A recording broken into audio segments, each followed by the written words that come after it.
vamos a presentar al doctor Herbert Cuba. Yo lo veo siempre como un gurú de la política porque sus análisis, para mí, y estoy seguro que también para mucha gente, son bien interesantes, como que se adelanta, o sea, como que ve lo que uno normalmente no ve de lo que pasa en la política peruana, y por eso lo hemos invitado hoy. Herbert, ¿todo bien? Muy bien, buenos días, y primero para felicitarte por el programa. Gracias. Es primera vez que acudo a este set contigo. Gracias, Herbert. Y es una felicitación. No, el gusto es mío. Sí, hemos estado entrando a través de la virtualidad en alguna oportunidad, ¿verdad? Sí, claro que sí. Bien, a ver, globalmente, ¿qué impresión tiene del tema de cómo ve usted la política peruana cuando estamos a puertas de un proceso electoral y con un presidente que está, además de decir, está en una situación harto complicada? Mire, en primer lugar tenemos que señalar que nuestro país es un país fracturado. Tiene una serie de fracturas sociales importantes, no solamente en las 3 regiones, sino al interior de las regiones. Y hace poco, en enero de este año, se han producido elecciones al Congreso de la República que han sido por primera vez sin financiamiento privado. Ha sido por primera vez un financiamiento público y quizá financiamiento solo de los propios candidatos. Entonces, en este Congreso no tienes bancadas de grupos empresariales grandes. Y en consecuencia este es un Congreso que tiene un contacto más directo con la población. ¿Y por qué esos porcentajes de baja popularidad? Y el segundo, los porcentajes de baja popularidad se debe más que todo a la forma como miden las encuestas. O sea, ¿usted cree que la gente está contenta con Edgar Alarcón? Bueno, yo no me podría referir ahora todavía a nombres personales porque estoy haciendo un análisis macro. Vamos a llegar al tema Alarcón si usted desea. Pero el segundo tema es que este Congreso es representativo de esa fractura. Y en consecuencia tienes 9 bancadas que cada una tiene una visión del país y ponerse de acuerdo es muy complicado. Pero a pesar de esas 9 bancadas, lo que ellos traen es el clamor popular. Traen el reclamo de la gente que no ha sido escuchada en otros momentos. Y ese reclamo pone a veces en cuestionamiento el modelo, el establishment, la forma como se hacía política antes, y eso es lo nuevo, y eso todavía no se ha hecho un estudio detallado cuál sería el impacto de esa medida. Por ejemplo, cuando hablamos del modelo económico, la gente dice, pero el modelo nos ha dado crecimiento. Es cierto, pero también el modelo ha expresado Es el modelo fracturas. de los 90. El modelo que continúa hasta ahora, que Claro, es un modelo pero es de que los tiene 90. de los 90. Entonces, la gente dice, está bien el modelo, pero necesitamos críticas. Hay que cambiar el modelo y ahí viene el debate. Otros sostienen. ¿Desde cuándo la gente dijo hay que cambiar el modelo? Yo creo que... Porque este modelo es de los 90, estamos en el 2020. Ese debate empezó el año 2000, cuando Toledo dijo, vamos a construir el segundo piso del modelo. Sí, en su campaña y Alan electoral. García le dijo, no, vamos a hacer un cambio responsable. Y de ahí vino la crisis, después vino Humala, dijo, hay que cambiar totalmente el modelo con la nueva transformación. Y después varió. Y Alan le dijo, no, estoy de acuerdo con un cambio responsable, y ganó Alan. Luego, en el otro periodo, Toledo planteó también el cambio responsable, abandonó la gran transformación. Ollanta. Ollanta. Y luego tenemos el gobierno de PPK, que plantea, ¿qué cosa? Un afianzamiento del modelo, y miren lo que ha pasado. En este momento, entonces, esos conflictos de 20 años no se han resuelto. La palabra es, vamos a trabajar con el mismo modelo, o este modelo requiere cambios. Habrá cambios más extremistas, otros cambios habrán menores, otros cambios estarán responsables en función del país y del crecimiento económico. Pero ese es el abanico de propuestas que tenemos en el Congreso de la República. No cabe duda que el sistema pensionario estaba mal. Y obviamente, en un momento que tú manejas... ¿Pero el sistema pensionario estaba mal desde ahora o venía de atrás? Los sistemas pensionarios siempre tienen crisis cada 30 años, porque es el periodo más o menos laboral que tiene una generación. Y en consecuencia esos problemas van a venir y de acá a 30 años tendremos un nuevo problema pensionario. Por eso, antes estaba bien. Y ya no ha ido el modelo deteriorando. O sea, lo que quiero decir es, ¿por qué no lo cambió Toledo? ¿Por qué no lo cambió García? ¿Por qué no lo cambió PPK? Y ahora Vizcarra. ¿Por qué? Siendo tan malo. Porque ahí viene la segunda parte, que la administración del modelo. Cada gobierno tiene que administrar el modelo tomando el pulso de la gente. Y yo creo que ha habido ahí un abandono. Es más, hasta la gente que está en el modelo, que está de acuerdo con el modelo, señala que se requiere una tercera fase de reformas para afianzar el modelo. ¿Ah? Los otros dicen hay que cambiarlo, pero nadie está conforme con el modelo. Así es. Entonces, esa es una primera lectura y claro, en un país fracturado es posible que la clase política de Lima, sobre todo, tengan serios ¿En un país fracturado desde cuándo? ¿Reciente? No, el país es fracturado desde la independencia y desde antes. Es un país fracturado que aún no ha logrado constituir una peruanidad. En ese sentido, dar una norma que sea, como diría las ciencias sociales, un óptimo Pareto, o sea, una norma que favorezca a todos por igual, eso es casi imposible. Así es. Entonces, en ese sentido, tenemos nosotros una primera lectura, este Congreso. El segundo tema es que tienes un poder ejecutivo que dio una estrategia política que se llama la estrategia de superioridad moral. Según el presidente, él va a triunfar en el país porque él tiene superioridad moral, porque no es corrupto, porque es honesto. Es lo que él decía, ¿no? Es lo que él decía. Que supongo que ya no debe decir. Que ha llegado un momento que esa estrategia política ha entrado en crisis. En un gobierno presidencialista que tiene todos los resortes del poder, tiene el presidente de la República, él ha dilapidado su capital político en el sentido de Como lo han estrategia dilapidado política. los demás, ¿no? Parece que fuera un mal crónico, o mala suerte, o digamos irresponsabilidad de los peruanos que elegimos mal. Yo creo que el problema es que las reformas que el país requiere para buscar el consenso social y la peruanidad todavía no se han llevado a cabo. Es decir, seguimos con la idea de que el Perú no tiene una clase dirigente, sino solo una clase empresarial. Seguimos con la idea de que los sindicatos son simplemente reclamones y todavía les faltan propuestas. Seguimos con la idea de que los partidos políticos deben ser solamente lo que es cumplir la ley, es decir, me inscribo, me junto para las elecciones y me acabo. Eso y no es un país fracturado, lo que como son usted decía. corrientes de opinión a largo plazo, con idearios completos de lo que debería ser el país. Eso es lo que ha pasado. Y hoy día esa es la crisis. Vivimos una crisis entre el Y poder como ejecutivo. cereza en el pastel, los partidos políticos pues son vientres de alquiler o dedicados al mejor postor y ya no son partidos con doctrina, ¿no es verdad? Claro. Y los que lo fueron tampoco. Ya... El otro tema que tenemos en el país es que tampoco tenemos grandes agrupaciones, colectivos que se llaman en Estados Unidos los think tank, es decir, gente que se junta para pensar el país. Gente que estudia, que hace análisis, que puede aportar a la clase política. Eso en el Perú no se promueve, no se estimula. Los grandes colegios profesionales, lo que llaman la sociedad civil, etcétera, no promueven ese tipo de trabajos y eso es muy complicado. Por decirlo menos. Por ejemplo, el Colegio de Abogados de Lima, que se supone debe tener algún protagonismo, está en sus temas internos de quién va a ser el decano. Hasta ahora no hay un nuevo decano. Dios mío. Claro, la idea es que no vaya un representante del Colegio de Abogados al jurado. Ese claro. es todo el tema de fondo. Sí. Porque actualmente... En ese contexto, Herbert, que usted presenta y que tiene mucha razón, apagamos la luz mejor. No, yo creo que aquí hay una salida muy, muy interesante.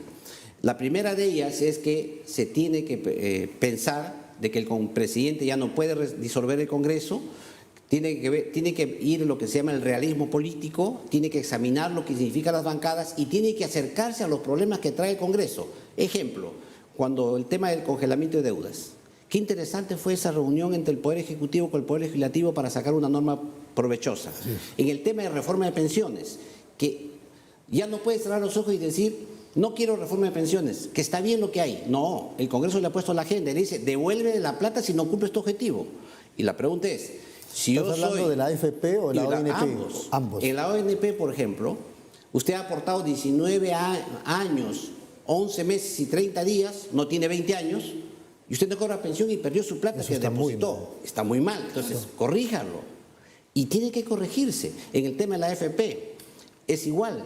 Usted aporta a la AFP y tiene alta rentabilidad hay varios fondos. Hay algunos que se enriquecen. Algunos, exacto. Claro. Entonces, esos temas hay que resolver. O sea, hay una comisión en el Congreso de la República que debate el tema, que hay una comisión que está viendo una propuesta que sea, que supere estos reclamos de la gente, que no digamos que la solución va a ser la perfecta, pero por lo menos resuelve el día a día de la gente.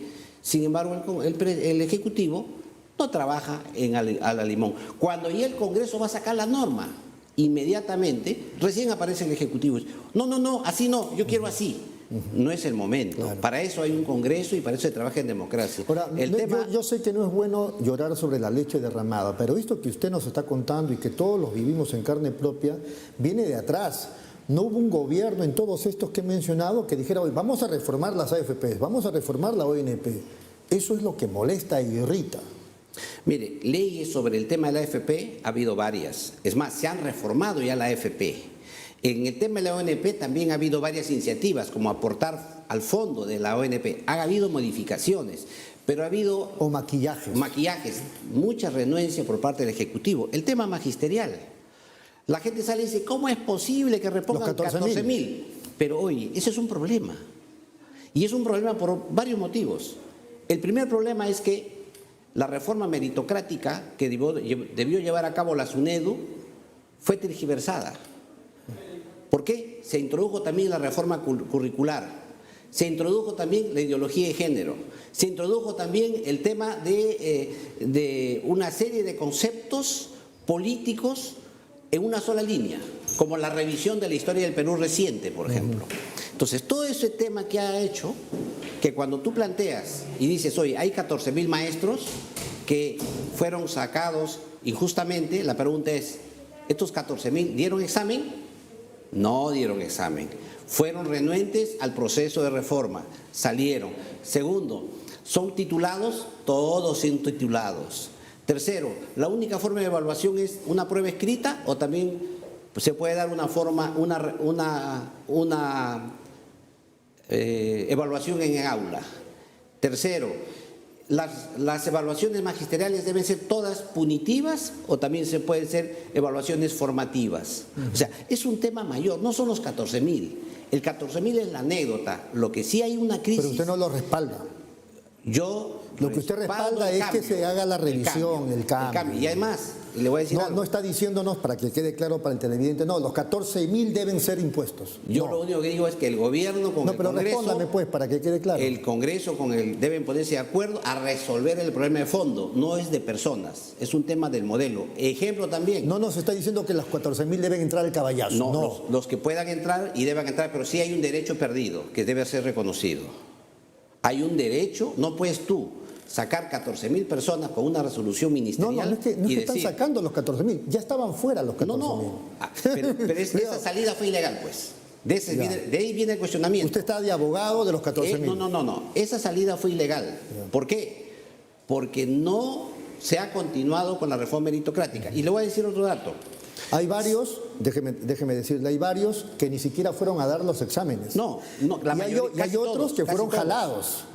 Solamente vieron jalados. Y me da la impresión que usted está de abogado de ellos. Y ellos son los que tienen que estar al frente de nuestros hijos. No, ahí creo que hay un problema de apreciación. ¿Por qué le voy a decir?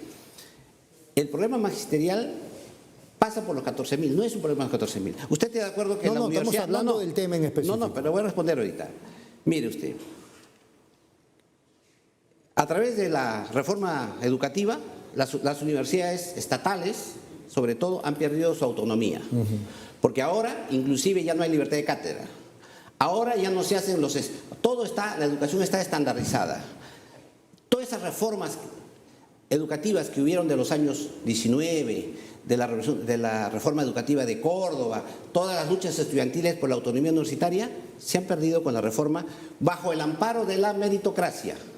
Y a la gente le gusta la meritocracia y la calidad, cierto, pero además a eso le ha agregado otras patitas que no corresponden a la reforma. Y ahí viene aquellos que han conducido el proceso, que lo han distorsionado. ¿Usted se siente más cerca de Luna Gálvez? Pregunto. Y Telesub. Miren, yo le voy a decir algo. Desde el momento que tú restringes plazas en la universidad pública, Del momento que le restringes financiamiento a la universidad pública y generas un mercado libre, no van a salir un Luna Gálvez, van a salir 20 Luna Gálvez. El problema no es ese.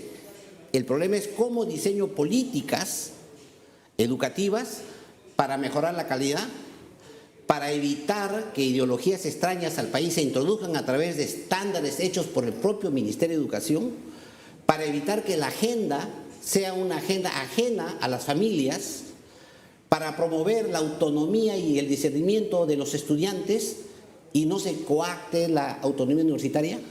Si tú piensas en una reforma educativa de esa Y se magnitud, prostituya la autonomía universitaria. sin que se prostituya la autonomía universitaria. Hablamos en el mejor sentido de la autonomía universitaria. Cuando pensemos en ese tipo de reformas, vamos a entrar recién ahora a los 14.000. Y esos 14.000 van a ser el pretexto para resolver los problemas de fondo de la reforma educativa en el país.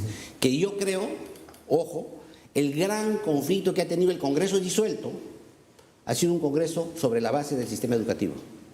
La caída de Saavedra, la caída de las críticas a los siguientes ministros, tienen que ver sobre todo con la inclusión dentro de las currículas educativas de temas totalmente ajenos a la educación nacional. Y hay un ejemplo más.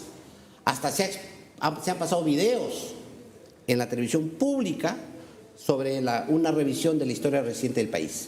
Entonces, en esas consecuencias, ahora sí podemos hablar por qué aparecen los congresistas anecdóticos que usted me señala. Pero yo le voy a decir algo, la gran mayoría de congresistas de este periodo vienen con buenas intenciones. Porque además siguen viviendo en sus domicilios porque por la pandemia... Dicen que el infierno está empedrado de buenas intenciones. Así es. Mire, siguen viviendo en sus domicilios. La gente vive en Cusco, vive en Apurímac, vive en Cajamarca, porque no han tenido tiempo para moverse hasta Lima. Se han instalado precariamente aquí, pero siguen allá porque están con la inmovilización. Pero no lo defiende a Edgar Alarcón. Creo que no es conveniente defenderlo. Mire, siempre la historia reciente tiene pasiones. Y es complicado analizar a las personas. Acuérdese que el Congreso disuelto lo sacó de la Contraloría General de la República. Y ahí nada tiene que ver el tema educativo, ¿no es cierto? Bueno, tampoco defendamos al Congreso disuelto. Y acuérdese que tiene 3 acusaciones constitucionales. Pero tampoco defendamos el Congreso disuelto. Yo pensé que usted estaba defendiéndolo. Tampoco defiendo el Congreso disuelto. Qué bueno. Y le voy a decir algo. Dejemos que estos casos, incluido el caso del propio presidente de la República, que lo vea dejando un poco más de tiempo, como analizamos hoy día el tema de Humala o el tema de Alan o el tema de Fujimori. Dejemos que pase tiempo, pero sí le voy a decir algo. No es un delito, no tapa otro delito. No. Yo creo que en ese Los caso... que señalan a Vizcarra no asuman que al señalarlo ellos ya están libres. Entonces yo creo que aquí se tiene que investigar a todos. Claro. Y esta investigación, lamentablemente para el país, gozan ambos de prerrogativas. El presidente tiene la prerrogativa del antejuicio, tiene inmunidad, es intocable, nadie lo puede tocar, salvo en un proceso legítimo, que sería el proceso de vacancia, que no necesariamente va a concluir en vacancia, sino que el presidente va a dar cuentas al Congreso de grado o fuerza. Es el único proceso que tiene el Congreso. Pero ojo, en ese interín, digo, ¿será la persona más idónea, iba a decir su amigo, no, el presidente de la Comisión de Fiscalización, Edgar Alarcón? ¿No sería necesario que el Congreso se cure en salud, por decirlo de algún modo, y lo cambie? La pregunta sería siguiente. ¿Es a Edgar Alarcón el que lo va a interrogar en un proceso de vacancia? Estamos hablando del presidente de la Comisión de Fiscalización, que incluso ya quiere interrogarlo, como usted debe saber. Pero vamos, no mezclemos las cosas. Una es el funcionamiento de la Comisión de Fiscalización, que tiene sus prerrogativas, y otra es un proceso de vacancia que pertenece a los 130 congresistas. Son los 130 los que interrogan. Ojo, no desvirtuemos el rol que tiene un congresista en el Congreso. Estamos hablando de una posible vacancia, ¿no es cierto? No, yo no digo de posible vacancia. ¿En qué contexto estamos hablando? Estamos hablando del proceso de vacancia. Correcto, en un proceso de vacancia, los 130 le preguntan al presidente y él responde, ¿no es cierto? Claro. Correcto. Pero pongámonos en el contexto actual. Hay una comisión de fiscalización que la preside Alarcón y que está salvo que me corrijan, investigando, por ejemplo, el asunto de Richard Swing, por mencionar un caso. Y me parece que ya está investigando también lo otro que ha salido de Obrains, etcétera. Entonces digo, y eso quiero escucharle a usted. Digo, ¿es la persona más idónea para presidir una comisión tan importante en estos tiempos como para investigar a un presunto corrupto como es nuestro jefe de Estado? Acá hay dos cosas. Primero, que la comisión de fiscalización no puede tomar decisiones contra el presidente porque Yo no hablo de tomar decisiones, estoy hablando de investigación. Puede hacerlo. Labor de fiscalización. Puede hacerlo. Por eso le estoy preguntando. Pero no es el presidente el que investiga solamente. No, O sea, está bien, pero ya le entendía, con su silencio le entendí. Usted está protegiendo a Edgar Alarcón, está bien, está en su derecho. No, yo le quiero decir algo. En un Congreso con 9 bancadas, donde el señor Alarcón no tiene mayoría, es más, tiene minoría. Está bien. ¿Cómo es posible que el señor Alarcón pueda imponer su voluntad? Es igual como ahora, para el TC, el reglamento del TC, 9 bancadas que se han puesto de acuerdo anoche para elaborar un reglamento con 103 votos. Eso es alto consenso. Ahí no es que el presidente del Congreso, Merino, es el que hace, o el presidente de la comisión, no. Son amplios consensos. Lo que sucede cuando tú quieres tapar a un lado, acusas al otro lado. Correcto. Y por eso decía yo mi principio inicial. Un lado, un corrupto, un acto de corrupción un lado, no significa que tape la corrupción del otro lado. Yo creo que en ese tema hay que tener cabeza fría. Dos preguntas y pensar más. pensando en el país.